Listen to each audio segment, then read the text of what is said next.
Tell you what, let's do the rest of this later, okay? Is this the... She's part. Okay. Last homework. This is last homework. Okay. Yeah. I was brilliant, and I marked mine with this. Can I grab this? Okay. That was good. Yeah. I'm going to use that. Yeah, there's another one in there somewhere, but it'll be easy to find. All right. I'm just going to take this away so people will go sit down.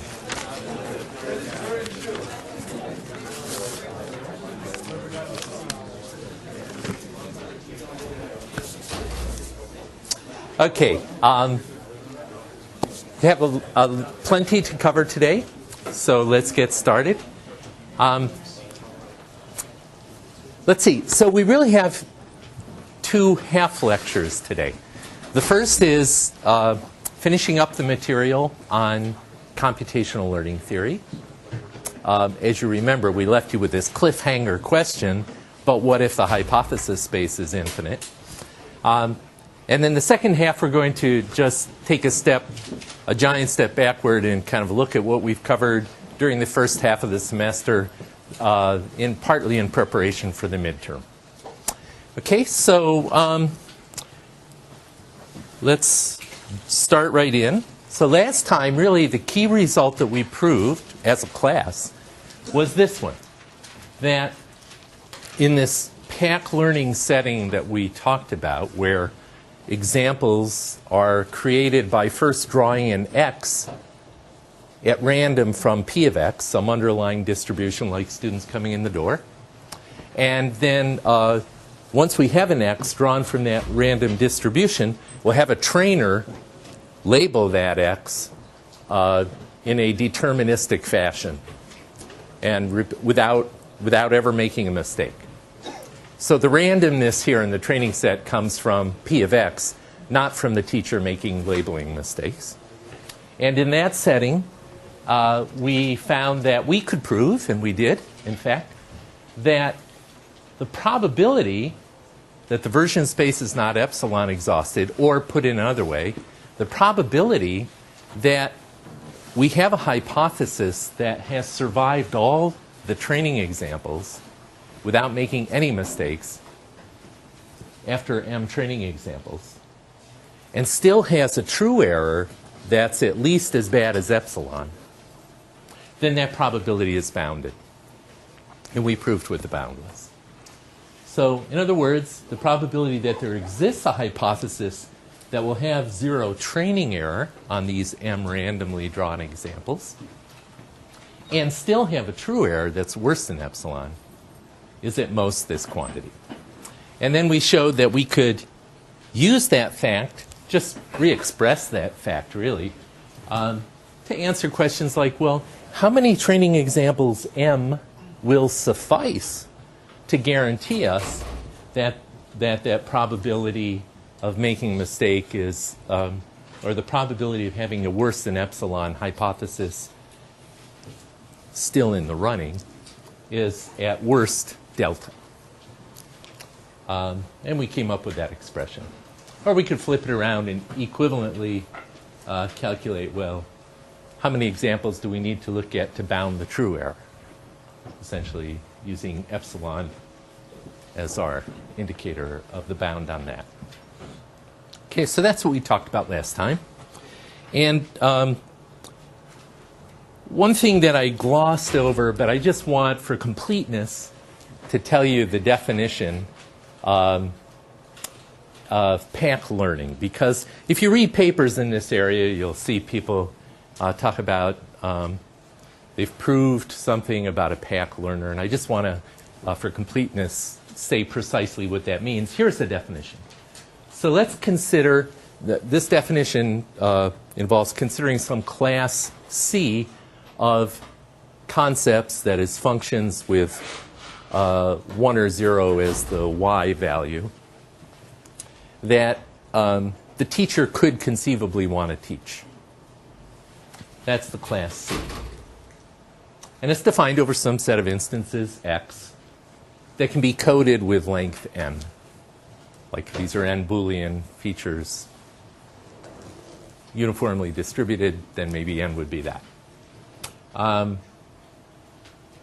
we have some learner, we'll call L, that uses hypothesis space H. Then we say that class of concepts is PAC learnable if, but it's PAC learnable by learner L using its hypothesis space H if, for any concept in that class that the teacher might want to teach us, and for any distribution P of x, we're using script D here for our P of x, recall, for any distribution that exists over x, and any reasonable epsilon and delta,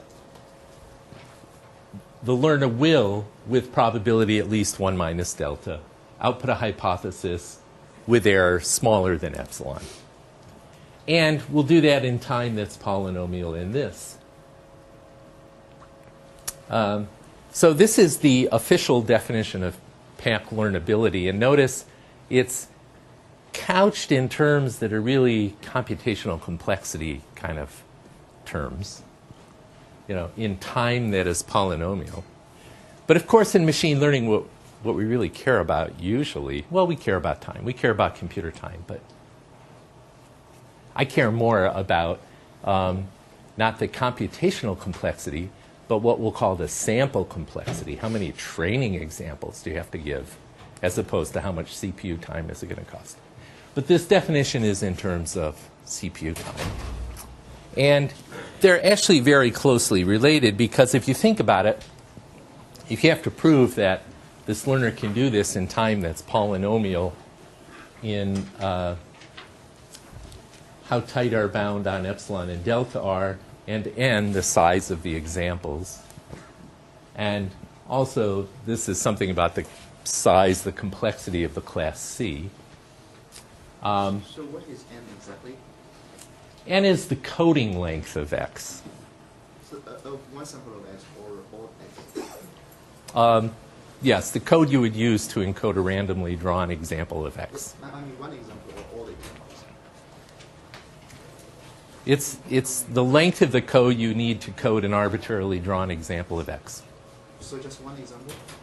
Yes, but if you to code an arbitrarily drawn example of x, it's influenced. The code you'll need is influenced by the number of examples in I mean, x. so why isn't the conclusion in polynomial in the sample size? Well, it's not. This is just the way it's defined. So that's why I'm putting it up there. But now let's look at how that's related to sample size. So one way you can prove that your learner will be able to do this in polynomial time is if you happen to have a learner, like all of the ones we've discussed in class, that requires only a polynomial number of training examples and can process each of those training examples in polynomial time. Okay, so even though the definition is phrased this way, almost all of the proofs that something is a PAC learner really prove that the learner can achieve this sample complexity that it can learn to an arbitrary epsilon and an arbitrary delta in a polynomial number of training examples. And then point out that this algorithm also uses polynomial time per example. Okay? And just to kind of relate this back to what we saw here, so here we have our bound on number of examples that will suffice to get us to an arbitrary epsilon and delta. And last time we looked at a few examples, like remember we looked at depth 2 decision trees, for example. And we asked, well, how big is H for depth 2 decision trees if those trees are defined over n Boolean features? And we saw that, I don't know, it was n choose 2 times something was our size of H. And so we actually showed in the case of depth 2 decision trees what the sample complexity was. I don't recall what the exact expression was that we came up with. But so the usual way of proving that something is path learnable is to actually use an expression, this one or one like it, that we're going to, an extension of it that we're going to talk about today, to find out the sample complexity as a function of,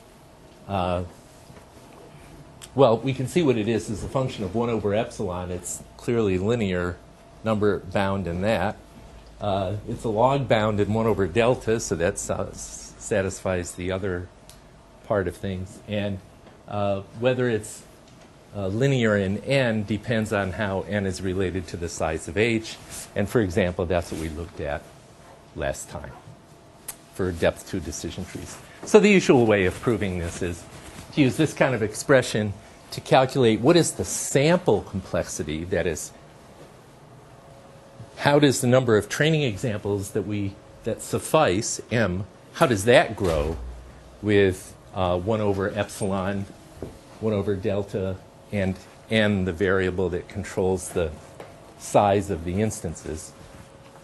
And then notice that our learner can also do this in polynomial time per training example. Okay. So it's a bit of a technicality, but I didn't want to go through a course, a PhD level course on machine learning, without stating the definition of path learning that's the precise one used in the literature. And so you see this is the way it's defined, and that little nice fact over in the blue makes it easy to prove that something is path learnable just by showing that it can process training examples in polynomial, each one in polynomial time, and then it needs a polynomial number of examples. Okay, so that was for completeness, because I couldn't rest well at night unless we did this. It probably doesn't change the core understanding that you have about how the number of training examples m depends on things like h and epsilon and delta. But it lets us relate that core understanding to the way people talk about it in the literature. Okay, so now let's improve our core understanding. Here's the cliffhanger question that we left on the table last time. We have this expression telling us how many examples do suffice to learn with our probability 1 minus delta, something with true error at worst epsilon, given that we have a finite hypothesis space. And I left you with this question about what if it's infinite? And the answer is, well, is interesting. Here's the answer. Instead of counting the number of hypotheses in H, a good alternative is to instead find the largest subset of X. Remember, X is the space of all possible instances. We just need to know what's the biggest subset of X where H, our hypotheses that we're considering, can guarantee zero training error. That's actually the property that we need. So it's interesting. It doesn't really matter how many hypotheses are in H. What really matters is how well H can chop up how many different functions H can represent over X, and in particular, this property. How well can it chop up for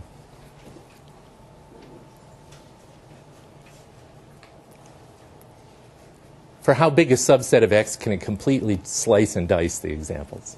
That's really what it means. So let's see, why might that, and oh, this is called the VC dimension of H. This, actually, the size of that subset is called the VC dimension of H. Okay, so let's think about that for a sec. Well, let me do it this way. So before we, and we're not going to prove the theorem for this because it's more intricate, but here's remember one of our big pictures that we talked about was this big picture where we have the Venn diagram of all possible instances and all possible H's. And one thing that we agreed on, and we agreed on it back when we first saw that big picture and then we reviewed it last time. But we agreed that, well, if our hypothesis space is something like, if our hypothesis space is able to represent every possible function definable over X, then we're going to need to see every example in X before we can before we can identify which of these hypotheses it is. Remember we said that. And that's actually the hint.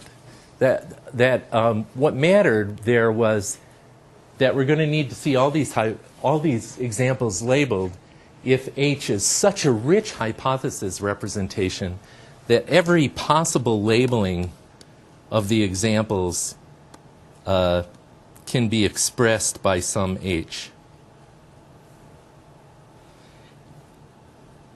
But what the VC dimension measures is in the case where that's not, well, even if it is true, the VC dimension then is the VC dimension of H, if H can represent every possible function over these examples, that means H can guarantee zero training error over these examples no matter how the trainer labels them.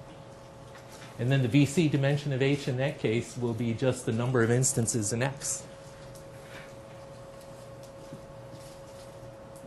And if, by the way, that's an infinite number of instances, then we say the VC dimension of H is infinite.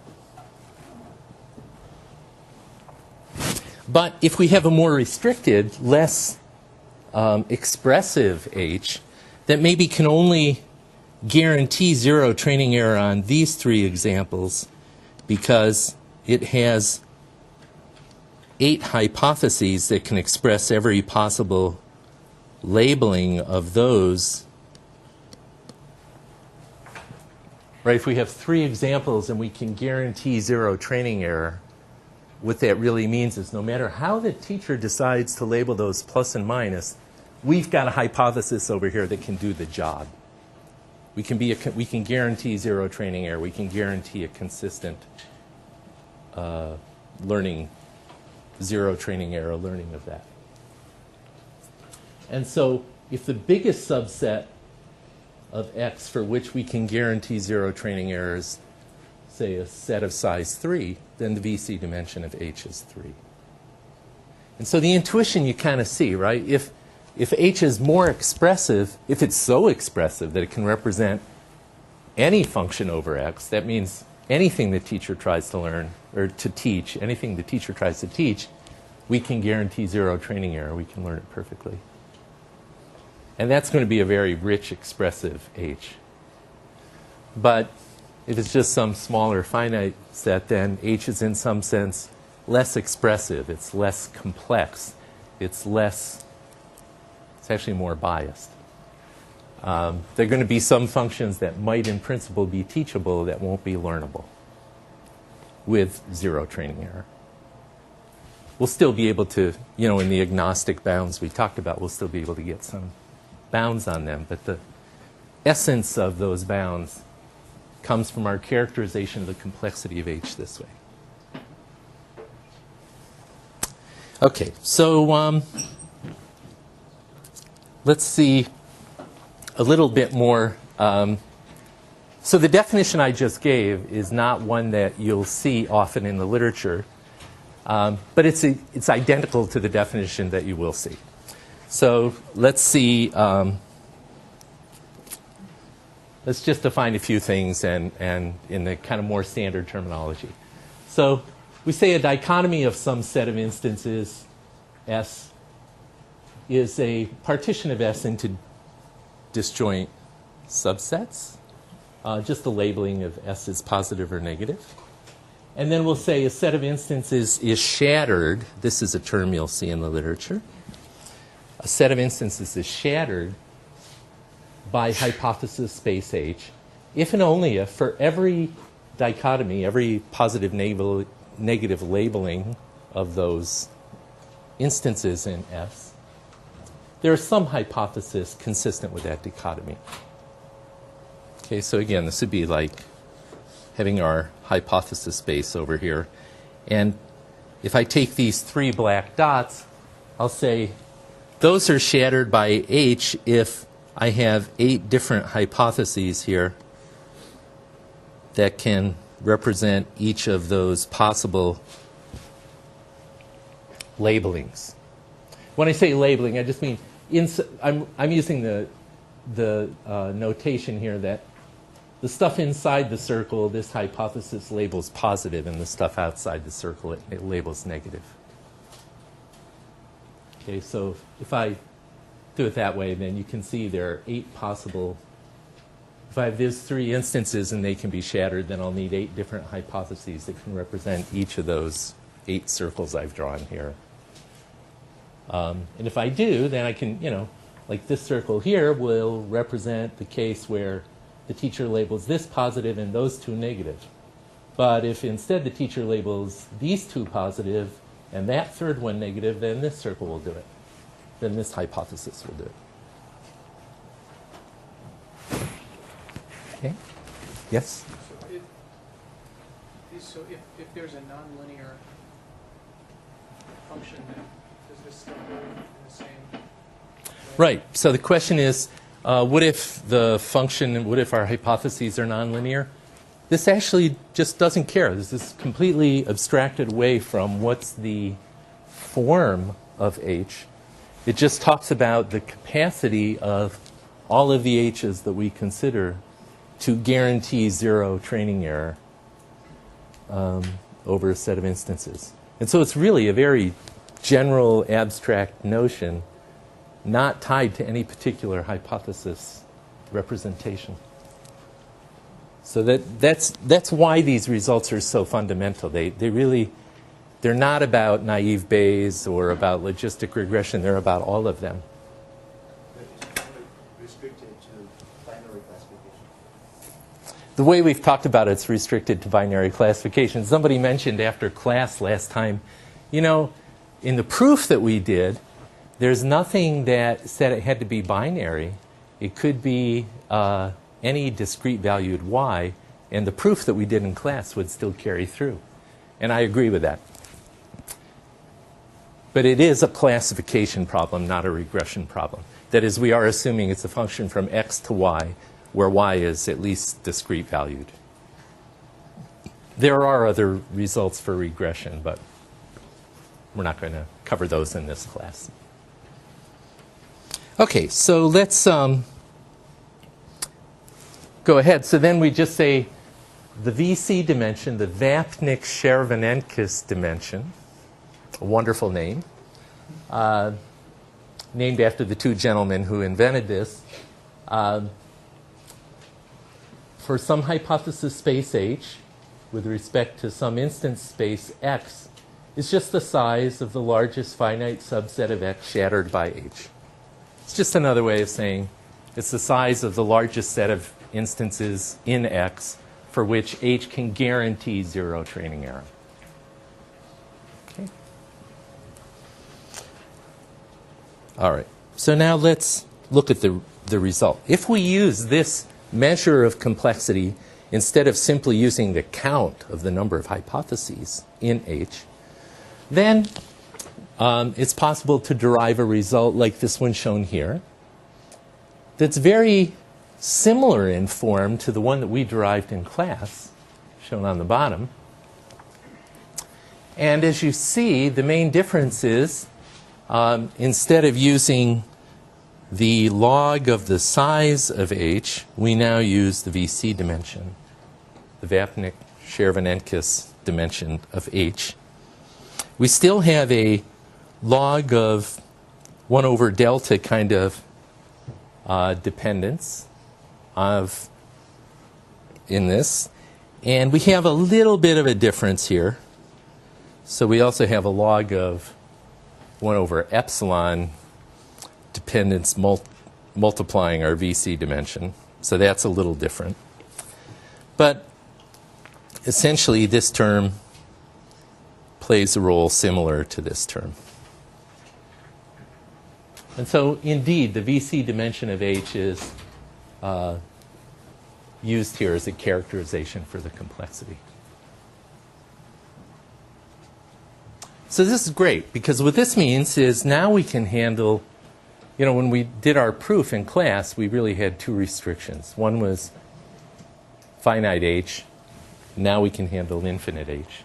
The other main restriction when we proved it in class was we assumed that the learner could achieve zero training error.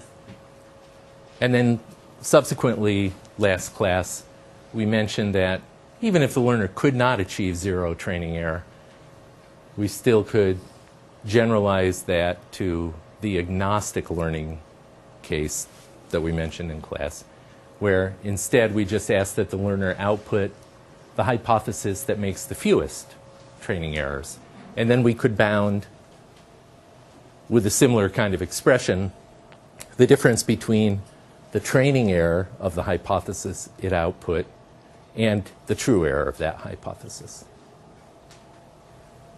So between those two things, the extending to agnostic learning so that we can cover cases where the correct hypothesis, the correct concept is not even representable in the hypothesis space, and this one where we cover infinite hypothesis space, now we've kind of got a pretty reasonable generic framework.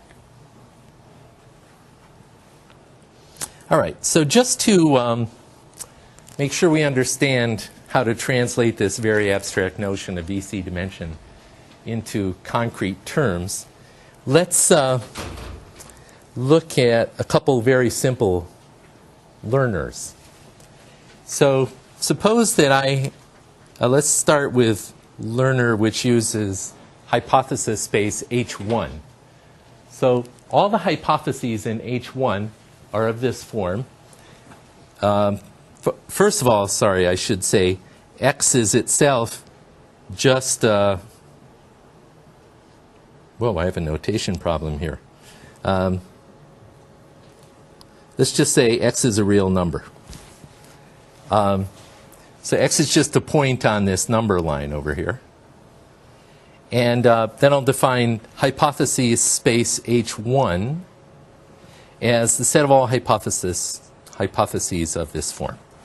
Namely, I'll pick some parameter A, that's the thing that's going to vary from hypothesis to hypothesis, and I'll say my hypothesis is if X is greater than A, then Y is 1. Otherwise, it's 0. This is very simple hypothesis space. Just puts a threshold on X. So what's the VC dimension of H1? 1? I hear a 1.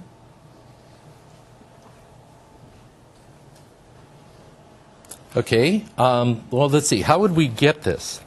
We would, well, let's consider this instance here.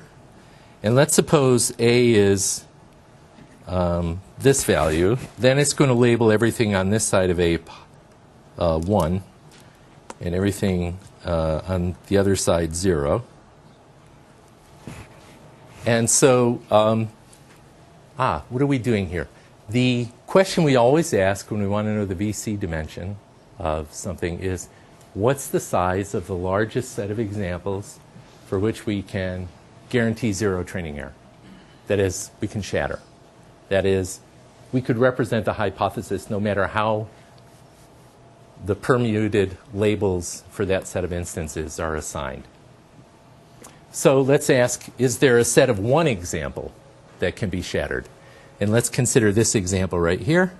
I'd say yes, that can be shattered because I could use A and label it 1, or I could use A prime and label it 0. Right? So so there are two hypotheses here.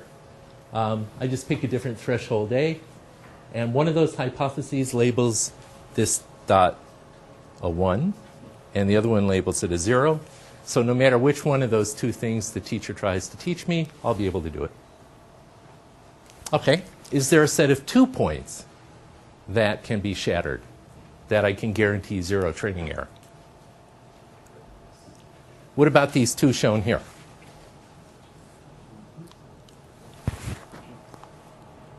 Well, no. Because if the teacher says 0, 1, I'm toast. Right? Because I've got to put my threshold over here if I want to label this thing 1, and then it's going to label both of them a 1. Right? So I can't really, with this simple hypothesis language, shatter those 2 points. You see the problem? Okay. And so that's it. So the VC dimension of this thing really is 1. There's just 1 point for, even these 2 points, I can't guarantee zero training error. There's a way to assign the labels so that I can't represent it. Okay, what about H2? What's the VC dimension of that? Notice now I allow y equals 0. I allow both ways than else to assign the y's. So now clearly this is more expressive, so I can surely shatter 1 point. Can I now shatter 2? Yeah, right. Can I shatter 3? No, why not? 1, 0, 1, if I line up the 3 points in a line and the teacher labels them 1, 0, 1, and I need closed intervals to do that. I've still got open intervals. Okay, VC dimension is 2. What about this one? Closed intervals. But it's a very particular kind of closed interval. So again, now for the hypotheses vary by choosing an A and a B, but now I have this particular form of then else. So can I shatter 2 points? Yeah, that's pretty easy, right? I can make the interval include them both, include them neither, include either one. That'll be fine. What about 3? Can I shatter 3?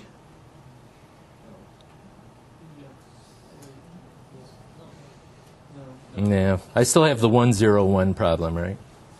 So there's a labeling of those 3 points that cannot be represented by this, right? Because I basically have to define an interval where the things in the middle of the interval are 1, and things outside the interval are 0. Can't do that here. Okay, so this has a VC dimension of 2, even though, well, I won't say even though. It just has a VC dimension of 2, just like that other hypothesis language, which is different from it. Okay, and what about H4? 3. Can I do, okay, so here we can represent this labeling with H4 because now I'm defining a closed interval where inside the interval it's 0 and outside the interval it's 1, so I'll be able to do that. Similarly, if the teacher gives me this one, I'll be able to handle that too, because I'll just use this form. And if well, I guess there are 8 of these all together, but you can convince yourself that we could do all 8 of those possible labelings of these 3 points. And therefore, we can guarantee zero training error no matter what the teacher tries to teach us about these 3 points. So the VC dimension can just be arbitrarily large? The VC dimension can be arbitrarily large. It can be infinite. Okay. So it's a pretty simple idea. Let's look at a more interesting example. Lines on a plane. So here's a hypothesis language where now my x is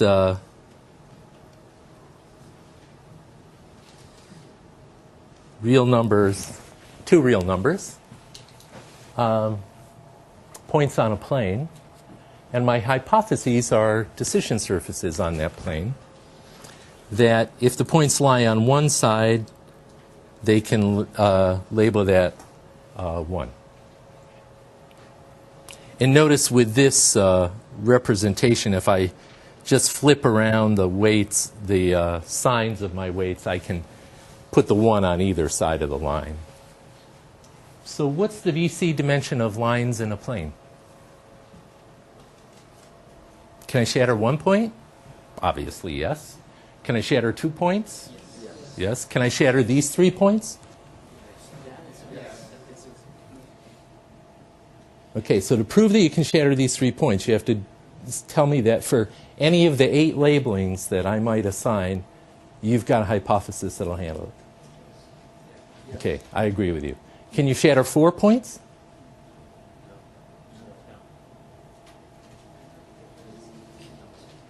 No, you can't. I agree. So the VC dimension, oh, what about these 3? Can you shatter these 3 points? Right, I agree with you, because I can do the 0, 1, 0 hassle to you. Okay, so we have 3 points we cannot shatter. We have a different set of 3 points we can shatter. What's the VC dimension? 3. The VC dimension is the size of the largest shatterable subset of instances. The VC dimension is the size of the largest subset of instances for which you can guarantee 0 training error. And we can guarantee it for this subset, and it's of size 3. VC dimension is 3.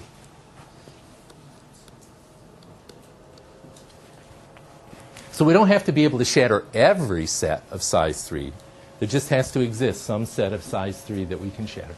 And if there existed a set of size 4 we could shatter, that would do it too. So actually But- we have to prove that we can't shatter any set of size 4. Yeah, and this is the painful thing. So we haven't really proved that the VC dimension is 3, have we? What we've done is we've proved that it's at least 3.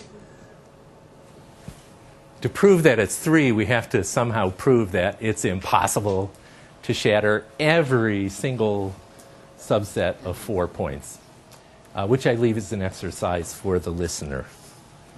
But it really is 3. In fact, so this is kind of interesting, right? Because now we're getting to algorithms we know and love. Like, what has a linear decision surface among the algorithms we've talked about? Logistic regression, right. So what this is telling us is if we have a logistic regression classifier trained over points where our training examples, where our examples have 2 features, x1 and x2, which are real values, points in a plane, then the VC dimension of logistic regression in that case is 3. And going back to that expression we just looked at, we could plug that into our formula to ask how many training examples will suffice to guarantee that with probability 1 minus delta, we're going to get a hypothesis whose true error is at worst epsilon. So it really applies. Now, what if we had logistic regression in higher dimensional space? Instead of points on a plane, what if it was points in 3 dimensions? What if it was points in 17 dimensions? So there's a nice result, which we won't prove, but you could consider this on your own. The VC dimension of linear separating planes in n dimensions is n plus 1 in general. Okay, and that's what we just saw for 2-dimensional points. We agreed the VC dimension of lines in a plane was 3. In a 17-dimensional space, hyperplanes have a VC dimension of 18. Interesting. So this tells us something about the sample complexity for logistic regression. By sample complexity, of course, what I mean is how the demands for greater volume of data, how does the number of training examples, M, that we need, grow as we add more and more variables to our logistic regression classifier? Well, the VC dimension grows linearly in the number of variables in X, the number of features in the X vector. And what did we say Let's go back there and look. So if we go from, if we double the number of features, well, if we double the number of features in our examples from 10 to 20, the VC dimension is going to double also, right? It'll go from 11 to 21, approximately double. And that means the number of training examples we're going to need to get the same delta epsilon bounds is also going to double, except for this annoying log of 1 over epsilon term. But roughly speaking, is going to double. Interesting, right? So now this tells us something about how the need for training data is influenced by how many variables we're looking at. And this says, well, just linearly. It's not that bad in the case of planar decision planes in n-dimensional space, like logistic regression. So this stuff is actually kind of interesting that way. The particular bounds are maybe not all that tight, but the complexity results are interesting. The fact that you really will need about twice as many training examples if you double the number of variables in your logistic regression. So that's actually kind of interesting. Okay. So just to make sure you understand VC dimension, here's a simple quick quiz question. The answer is yes. So what's the explanation for why the answer? So the question is, for any finite hypothesis space, of course finite hypothesis spaces also have a VC dimension. Can you give an upper bound on the VC dimension of any finite hypothesis space?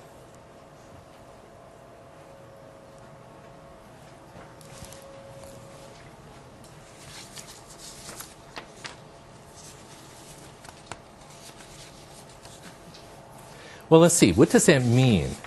Remember that for us to get for us to say the VC, let's just say the VC dimension.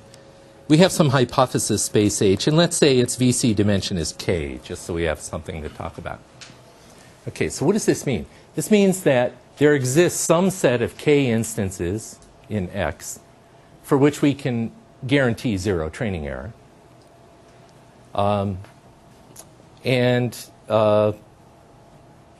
Again, assuming that y is a Boolean variable, that the function assigns ones and zeros labels to the data. What does that say about the number of hypotheses that we need? If we can shatter a set of K instances, remember when K was, for example, 3 in the simple points in the plane example we looked at, how many different labelings of those 3 points did we need? 8. Right. So if the VC dimension is K, that means there's a set of K points that can be shattered. That means how many different labelings can be expressed? 2 to the K. So H can express at least 2 to the K functions. So that means that H has at least 2 to the K different hypotheses in it. Right? Good. So now the size of H is related to the VC dimension K. And that's basically all we need. So now K and log base 2 of H, that's it. Right? So it's just a simple idea. But of course, you can't shatter K instances unless you can represent at least 2 to the K functions. And so H must be at least as big as 2 to the K. Or put another way, if you know the, I should have put my little size of H brackets around there. If you know the number of hypotheses in H, then log base 2 of that is the most points you could ever shatter. Right? remember when we had, let's go back to our big picture just to wrap this up. So in our big picture when we had, remember we considered the case with decision trees.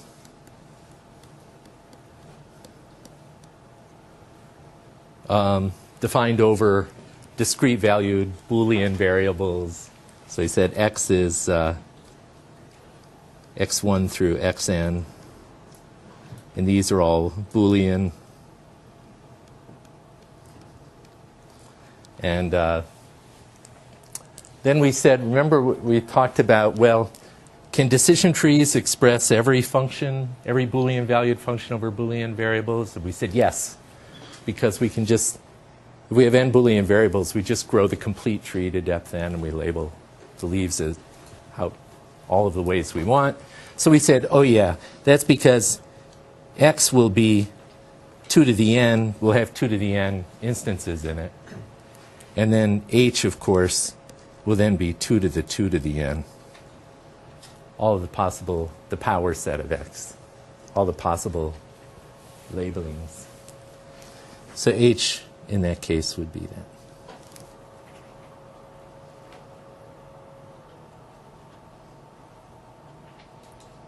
Okay. So in that case, there really were a discrete number of H really is a finite hypothesis space, and it's very big. And so log base 2 of this would be the greatest that its VC dimension could be. But log base 2 of that is still 2 to the n, which is all of the functions you can define over the.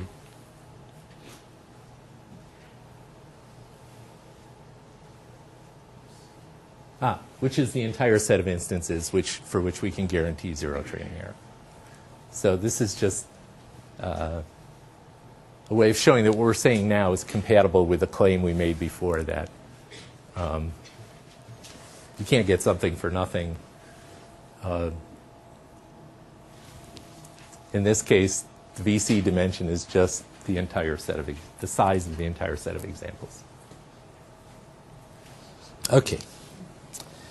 All right, so there are plenty of examples here that you could think about more at your leisure. I'm not going to go through them now. The one thing I do want to say is, and then we'll leave VC dimension. By the way, somebody asked me, is this going to be on the midterm? Yes, but you're not going to have to prove deep theorems about it.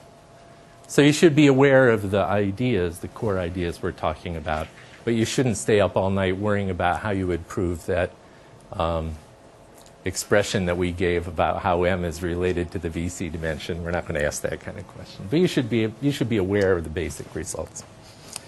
But here's one other kind of interesting result that I just wanted to make sure you knew about. It's a very reasonable question. So these bounds that we've got are, I've pointed out several times, that in practice, they don't really tell you exactly how many training examples you need.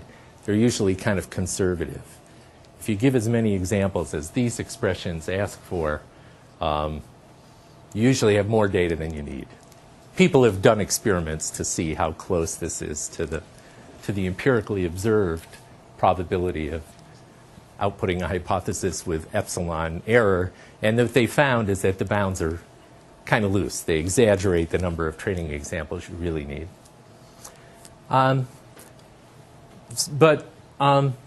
Somebody developed an interesting result that gives us some insight into whether we might in the future hope for a tighter bound. And while we can keep hoping, it doesn't look that likely in terms of at least the order of the bounds. Because up here in the expression that we have, we see that the number of examples we need varies with the log of 1 over delta, and the VC dimension, and the log of 1 over epsilon. But here's another interesting result, which, unlike what we talked about, actually, let me preface this way. The result that we've talked about is, in a sense, a worst case bound.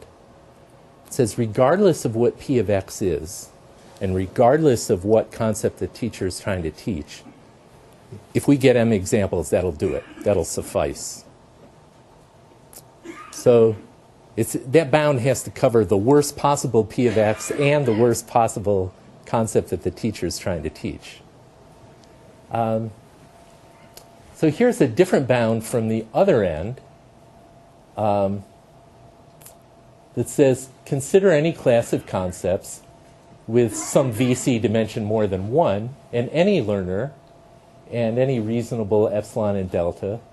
Then there exists some distribution D, some P of X, and some target concept C that the teacher could choose to teach, such that if the learner L observes fewer than this number of examples, then there's some probability, at least delta, that they're going to output a hypothesis with worse than epsilon error. So in other words, with high probability, they're going to fail the delta epsilon test. And this result says, here's how many examples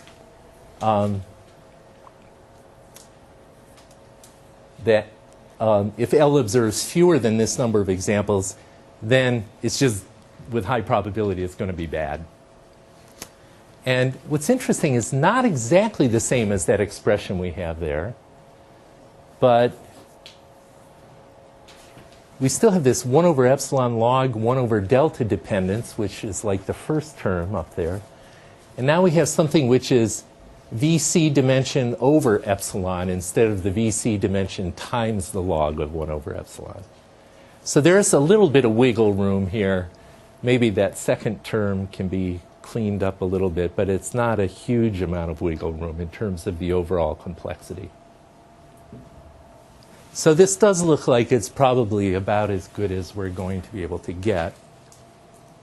And in a way, that's kind of nice, because that means those things we were saying about logistic regression and what if you double the number of features, they're probably going to end up being true in whatever the final bound is that we get.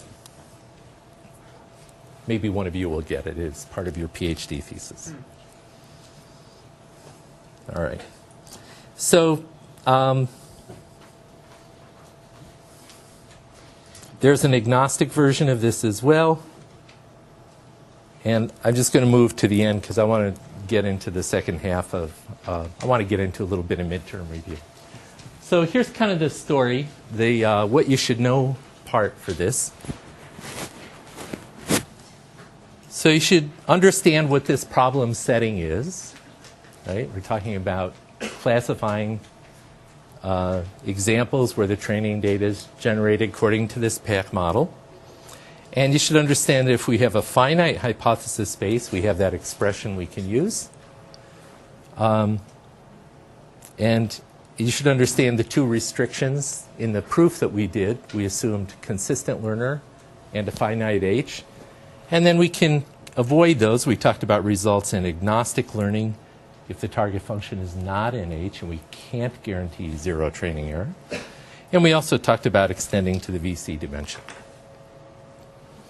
So the important thing, though, the reason I like covering this is not so much for the quantitative formulas that are here, but for the insights that it gives.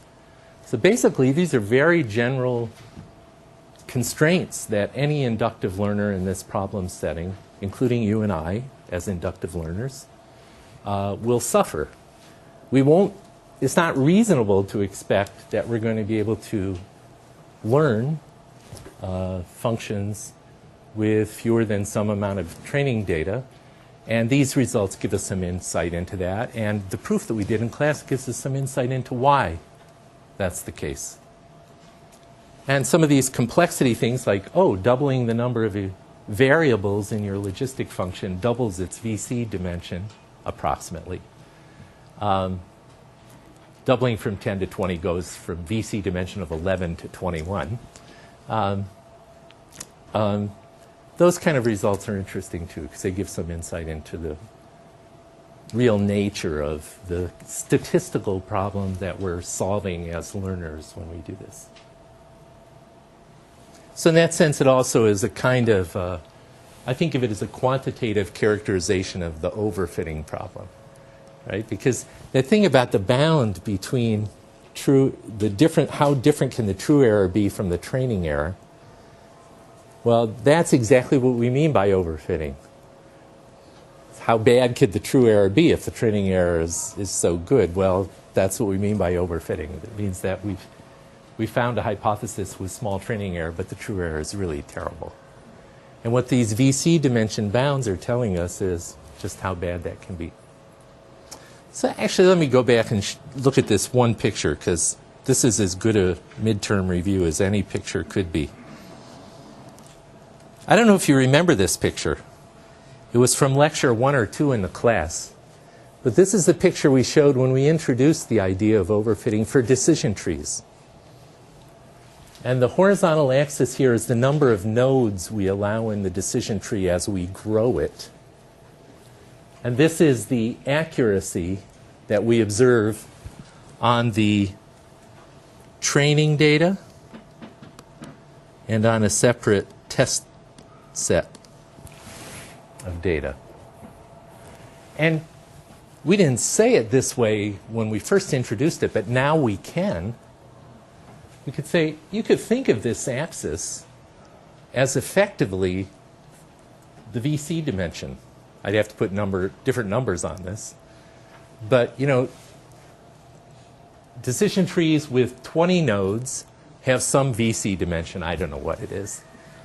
But decision trees with 70 nodes have a greater VC dimension. They can guarantee zero training error over a larger subset of instances. And so in a way, this axis is also the VC dimension axis. And what we were seeing is, as the VC dimension grows, if you hold constant the number of examples, which is what we did in this plot, don't change the number of training examples, but only change how complex a decision tree your learner can consider, then what you see is, well, if you have a small tree, then your training and your test error are very close to each other. They're within epsilon for some epsilon. But if you have a more complex, higher VC dimension tree, then those two things can deviate from one another a lot more. And as you grow the complexity of that hypothesis space further, then the overfitting problem can get worse and worse. Overfitting being the difference between these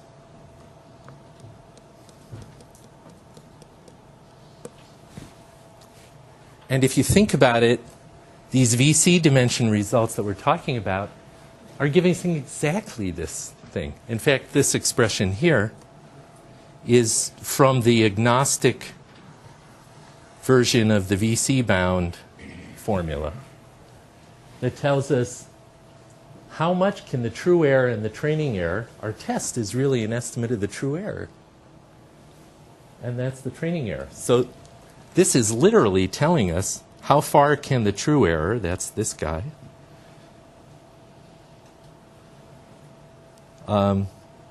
this test error is an estimate of the true error. How far can it deviate from the training error as a function of the VC dimension, number of training examples, and our delta, the probability that we'll be able to achieve that. So this really is a quantitative characterization. This plus or minus quantity here is really an estimate of this distance. Right? So see why this is such a great thing to talk about before the midterm. It pulls it all together. We started out the class really worrying about overfitting. And now what we're saying is all this stuff that we've done for the last day and a half is really a way of trying to get quantitative about how bad that overfitting can be as a function of the number of training examples, the complexity of H. Those are the two things we really wish we could talk about. But in order to get our theoretical results, we also had to make this additional assumption of Well, it's in the PAC setting where examples are drawn according to the scheme. And we can't really guarantee that that we'll get here. We can only say with probability 1 minus delta, you'll be able to have overfitting of at worst epsilon. But you see how it all comes together. So it's pretty cool. Okay, so any questions, comments, thoughts about this before we put this to rest for now? Yes? I'm a little confused. When this expression really only says that it's greater than. It doesn't really tell you what error true H is. So when you say it's a quantitative expression of how overfit it is, that would be... Yeah, good point. So you're saying the question was, isn't this a bound on the overfitting? And yes, it is. It doesn't say exactly what the overfitting will be. Because this is not an equal sign here. It just says the overfitting will be, with probability at least 1 minus delta, the overfitting will be no worse than this quantity. That's what it's precisely saying. Yes? How useful are these bounds in practice? Like, if you're doing some learning, do you make use of the bounds, or do you just Right. The question is, how useful are these in practice? And the answer is, these bounds are pretty bad in practice in terms of telling you how many examples you should use. And their real use is to understand the kind of scaling properties. If I have twice as many variables, how much more data should I have if I want to have the same amount of overfitting? They're more reliable there. They're not very reliable in terms of giving number of examples. Okay, so let's say we've done enough for now. We may come back and after the midterm, I think we'll look at one of my other completely different favorite theory results on mistake bounds, but not today, because I do want to, oh, I see what I have to do. I do want to spend a few minutes talking about the midterm. Actually, quick announcement, just so everybody's clear on this. The midterm is open book, open notes, no computers. Sorry, no computers. And it covers everything that we've covered in the class. And will be reasonable. As reasonable as we can. Okay, so just to refresh you, here are some of the topics we've covered. And as you're preparing for the midterm, you might want to kind of make your own list. But when we made up our list, this is the kind of stuff we came up with.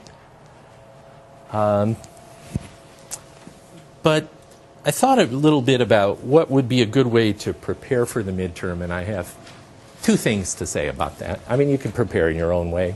What I always do when I take a midterm, honestly, is I try to pack everything that I know onto one piece of paper. And then maybe I'll bring some copies of slides with me too. But I know deep in my heart that I'm not going to have time to leaf through lots of slides when I'm under the pressure of answering a midterm in only 80-minute class period. So I try to summarize everything on one page. It works for me. But when I was thinking about what kind of summary, I think here's the kind of interesting way to go back through what we talked about in the class. You could say, well, we talked about a bunch of different learning methods. And why? Why don't we just have one learning method? And what's the difference among these? And so I thought one way you could prepare for the midterm would be to try to characterize the different algorithms that we've talked about in terms of these kind of things. So, for example, we could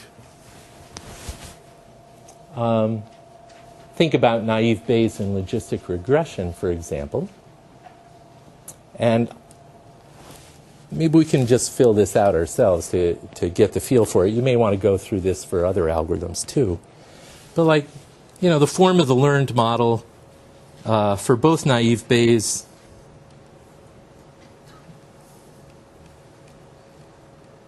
and for logistic regression, we want P of y given x, and we want P of y given x. But actually, and the inputs here for both of these, I guess, is a vector of inputs. So it's a feature vector with real or integer or discrete values. And I guess it's the same for logistic regression. And the output is discrete valued y.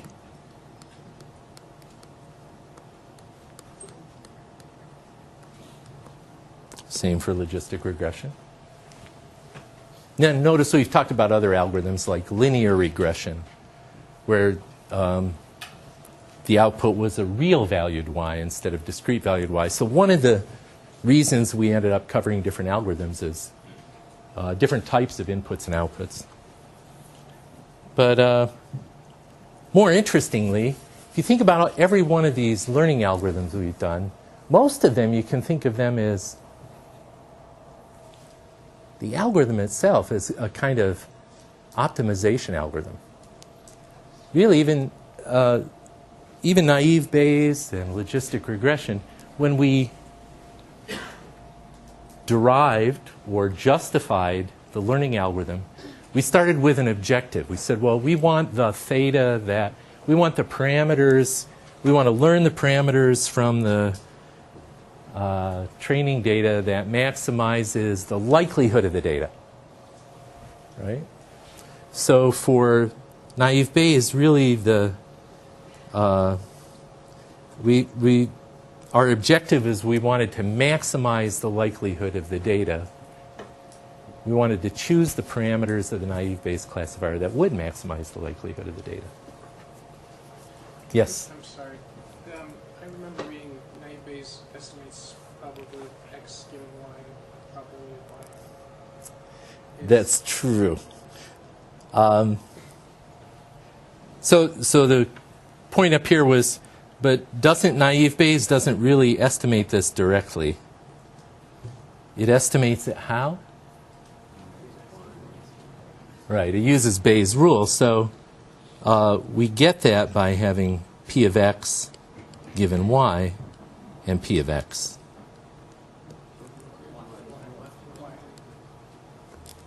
Did I say this right?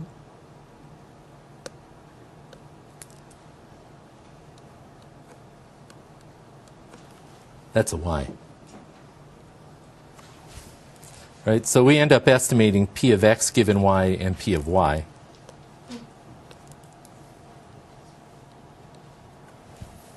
And of course we can get P of x from that just by summing out, marginalizing out the y, summing out over the values of y. Okay, so that's right. Good point. Whereas for logistic regression, we directly estimate this.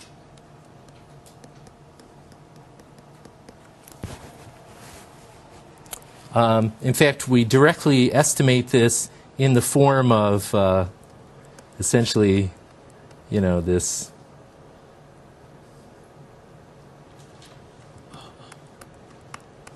kind of thing.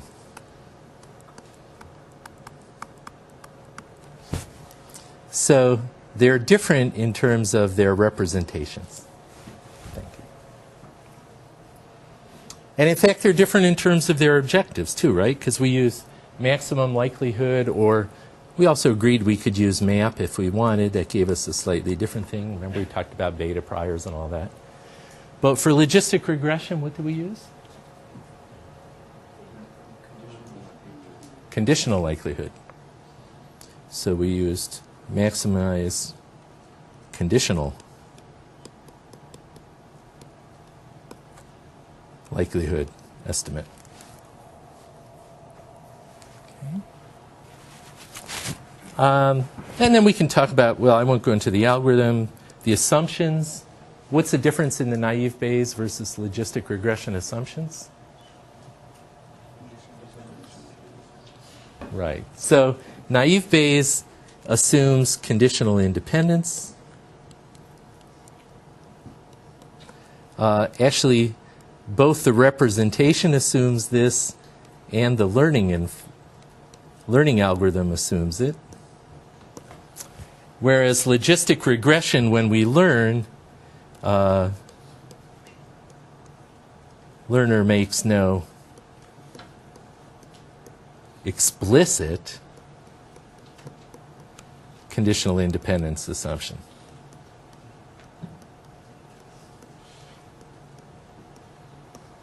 Right. Even though you'll recall that when we derived this form for logistic regression that we're using, we ourselves said, well, what if we made the same assumptions as naive Bayes? Then what form would P of yx take? And we agreed it would be that. So we said, well, let's use that. But then, of course, the training algorithm that you know about, gradient ascent, there's no conditional independence assumption there. So in the end, logistic regression can find boundaries that are different from what naive Bayes would find given the same training data because of that. Guarantees, decision boundaries, generative, discriminative. So I encourage you to kind of think about these kind of concepts because they're a way of bridging across algorithms and seeing kind of the space, the network of different algorithms that we've been looking at and how one is related to, similar to, but different from. What are those similarities? What are those differences? It's a great way to prepare for the midterm. Because, you know, you got to figure, what do we want to test? We want to test that you know the things we've covered in class, but even though it's kind of hard, what we'd really like to know is, do you understand the big picture? It's hard to make up questions about the big picture. We've been trying. But you know that's what we really want to know. Okay, so I would recommend going through this and just kind of filling out that kind of chart for your own. You could make a big chart of the different algorithms. What's the objective being optimized for each? What's the representation? What are the assumptions? Are there any guarantees? For decision trees, there's really no objective function explicitly. There's just this kind of heuristic, greedy, grow the tree thing happening that empirically happens to work pretty well, but it's a different thing. Okay, so the final thing I want to say, I also thought to myself, well, what are some of the fundamental ideas that I really hope everybody understands after the first half of the semester? And it's a simple list, but it's worth going through.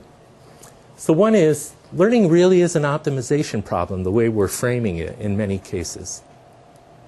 And that's why just about for every one of the learning algorithms we've talked about, we've begun by asking, well, if you get to pick the parameters, if you're the learner and you get to pick the parameters of the hypothesis, on what basis, what parameters would you prefer? How are you going to, what's your decision criterion? What's your objective function that you're really trying to optimize? And so that was one of the main ideas, I think, in the course. Second one is kind of a corollary of that is, well, therefore, many of these learning algorithms are really parameter estimation, optimization algorithms. For example, we talked about, we talked about these different objectives, and we also talked about, to measure the accuracy, you'd have to look at the test data. But then, you know, what were the algorithms themselves? Well, the gradient descent is really just an optimization algorithm for any differentiable objective function. And so we kind of reduced the problem of learning a logistic function to the two subproblems of figuring out what's the objective we want to maximize the conditional likelihood, we said. And then, okay, what's an optimization algorithm that we can apply to that kind of problem? Gradient descent, we said. In other cases, like naive Bayes, we said, what do we want to maximize? Oh, the likelihood of the data given the parameters. And then we found, oh, we can derive exactly the expression for the maximum likelihood of these different parameters. There's things like, you know, the fraction of examples that turn out to have a value 1 over all the examples that had 1 or 0. But that was, again, an optimization algorithm that we derive from our objective of maximizing the likelihood. In fact, when we talked about linear regression, we did this interesting thing there, which I hope you didn't miss, of saying, well, let's minimize the sum of squared errors. Why on earth would you do that? Well, remember, we said because if we make this assumption about the probabilistic model, then we say we want to maximize the data likelihood, that turns out to be equivalent to minimizing the sum of squared errors. They're one and the same. Although just minimizing the sum of squared errors, well, we can turn that into an easy, there are a lot of problems. We can turn it into a matrix algebra problem, or we could turn it into a gradient descent problem very easily. And so it's kind of easier thing to think about than manipulating probabilities. And so in linear regression, we end up with this algorithm that never internally manipulates any probabilities. It's just minimizing sum of squared errors. But as observers, we can look at that algorithm and we can say, yep, it's getting the maximum likelihood estimates of those parameters, even though it doesn't know it. It thinks it's just minimizing the sum of squared errors. But we know they're equivalent. So that's the kind of game we've been playing. We've been playing this game. What's the objective we really want our learner to achieve? And now how can we implement an algorithm that will achieve that reasonably attractively? Okay. We talked about error and where it comes from. We talked about, remember one of the pictures that I carry around in my head is this one where I say, well, suppose we have a Gaussian naive Bayes classifier over one variable, and this is the learned p of x given y equals 1, and here's the one for y equals 0. And suppose we have enough training data to learn these perfectly. There's still some unavoidable error that we're going to get just because it's a non-deterministic thing. So that was one of the sources of the error. Another was bias. The difference between the true value of the parameter and the expected value of the parameter given our estimation algorithm. And we tried to develop unbiased estimators for almost all the algorithms that we talked about. And then the third was variance. That's the one that creeps in because we don't have enough training examples. And so if we draw 10 training examples at random and do that several times and train the algorithm differently each time on a different sample of 10 examples, we're going to get variance in the result of our learner. And that variance will reflect variance in that training sample. And that's another source of error. So it's good to think about those. And then today when we talked about PAC learning and how that quantifies the overfitting, again, that kind of ties it back together. And then finally, so these are all kind of interrelated themes. But to make learning really work requires adding usually assumptions. There is no free lunch. So we ended up making assumptions of different kinds for the different algorithms that we talked about. And it'd be good to go back through and review what were those assumptions and why are they helpful in some case. If we, so we make assumptions about the form, or sometimes we make assumptions about priors so that we could use map estimates instead of maximum likelihood estimates. And that leads to regularization, which can dampen out the effects of overfitting. Although it introduces some bias toward the priors.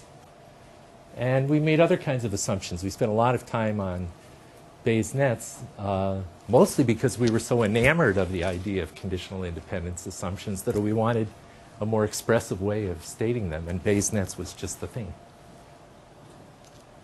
So as you're reviewing the material, I hope that you'll go through the details of what we did, but also try to put together your own big picture, because that's really, in the end, I think what's going to be valuable to you as you come out of the course.